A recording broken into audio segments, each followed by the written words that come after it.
when I wanted to gain admission into school, I wanted to gain admission into University of Lagos, biz admin, I did 3 jams. None of them worked. So eventually, one of those jams that I did, trying to gain admission into University of Lagos, one of them got me admission into Obehi University to study education, something business admin education. But deep down inside of me, I knew that there was more to me. Hello and welcome to Obehi Podcast. I'm your host, Obehi A14, and I strongly believe that everyone has a story to share. Now let's get started with this episode.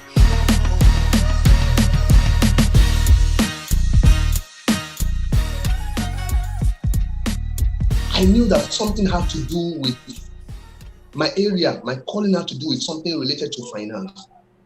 Just to backtrack to when I was a very little child, when I was in primary school, I remember,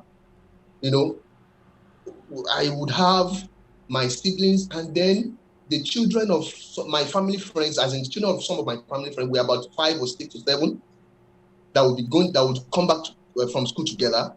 All of them would contribute, give me their transport fare. All of them, like 7 or 8, I can't remember the exact number. They would all give me their transport fare, and I would be the one to pay for everybody when we got into a bus. So all of those things were pointing to that I had a calling when it comes to finance and all that. Then back to the JAM and all that. So I gained admission to study business admin education, but I knew that there was something in me that there was much more to me than education.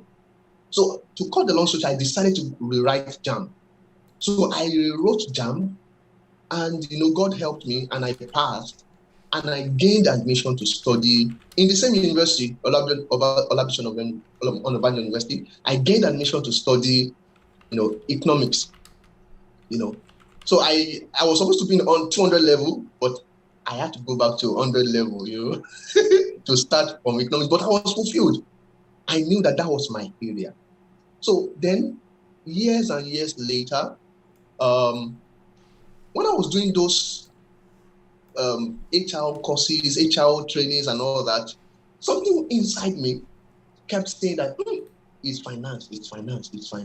It's something that has to do with wealth creation, something that has to do with,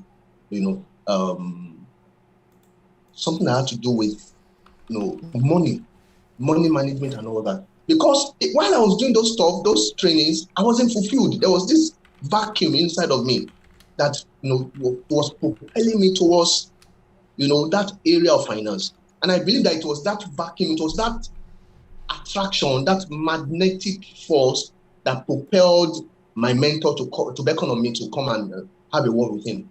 So everything, my journey, looking at the trajectory of my life, I would see, and I've seen, and I would say that everything has pointed to the fact that my area is finance. Last but not the least, back in 2006, I think I was in 200 level university, 200 level thereabout.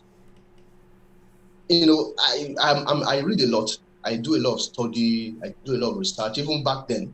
So on one particular day, I just finished reading one of those wonderful books, business books and all that. And I sat down and I was meditating. And a thought now came to mind. I said, we have global enterprises, global brands, global corporations like IBM, Apple, Microsoft.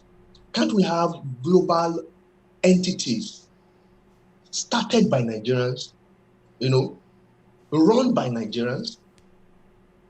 So, and I looked around, I couldn't see any. And I said, what can we do about it? And I now got that vision. Some people say that I was still reading a book yesterday, and the guy was talking about Netflix, that the idea didn't come about, the creators of Netflix, one of them, Mark Randolph, he was talking about the fact that the idea for Netflix didn't come as an epiphany. But I would say that mine came as an epiphany. To cut the long story short, I just had the vision that we Nigerians can create global entities. And I've got my own vision. My vision is to build a multi-billion dollars world-class global corporation that will create wealth and provide jobs for millions of people the world over. And then what I now go was that start by doing trainings, do finance trainings, do wealth creation trainings, and then evolve into setting up that corporation and all that. So I would still say that I'm on my journey. It's still a journey. My being a financial advisor today is not the end. It's a journey. Well, Lagos, like you rightly said, is the financial hub of Nigeria, they call it commercial center of Nigeria. The big brands, the biggest corporations, the biggest Nigerian-owned and Nigerian started organizations have their headquarters in Lagos, Nigeria. Now, when you look at it, there are so many. We have about roughly 20 million people living in Nigeria. So there's a market, living in Lagos, I beg your pardon. So there's a market there.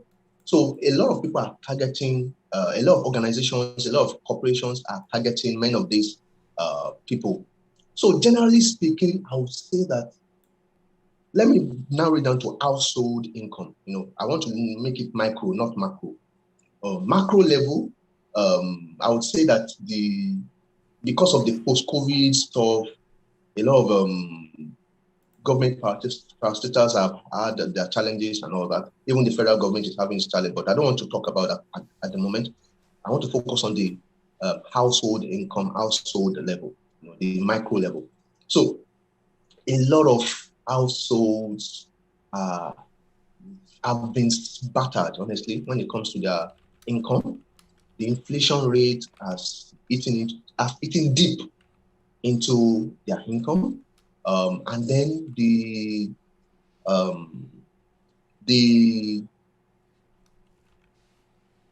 post-COVID, the COVID-19 pandemic effect has also affected a lot of jobs. Many people have lost their jobs, trying to find their feet and all that. So, generally speaking, just maybe 2%, 3%, my own opinion, is really doing well. The 98% of the populace are having serious financial challenges, honestly. This is as a result of my own personal experience with a few households, So I would say that, of course, they smile, when you see them on the street, they will put on smile. You see them driving cars, I remember the other day I was having a chat with someone, and the guy, with one of my clients actually, we're having a chat, and then she said that, she's running a business, she's running a what do they call it, this cleaning business. They do cleaning and all that, but the business has been struggling. She said people see her outside, she's driving a car, and they say, this girl has a lot of money. That people come to her and ask her money. Mommy, please give me money and all that. They don't know. And she was telling me this, that they don't know that she herself,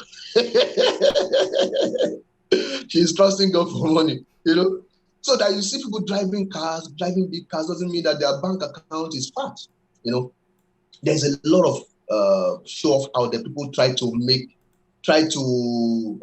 put up appearances. When you go behind the veil, when you go behind the scene, you'll see the real thing, that they are having serious challenges. So by and large, financially, I would say that I think it's even a global phenomenon, really. A lot of households have been battered by the post-COVID pandemic effect. A lot. That's just recovering. So 2021 has been a year of recovery. We trust that by 2022, people will be back on their feet and all that. I'm saying this as a financial advisor. A lot of people may not know it, but having worked with a few households, this is my own finding, that people are struggling up to now. People are really struggling. So hopefully by next year, the things would have picked up. If you enjoy this podcast, make sure you subscribe so you never miss any of our future episodes. Rate and review Obehi Podcast and share with your friends who might need it. I remain Obehi Ewanfo. Thank you so much for listening, and talk to you in the next episode.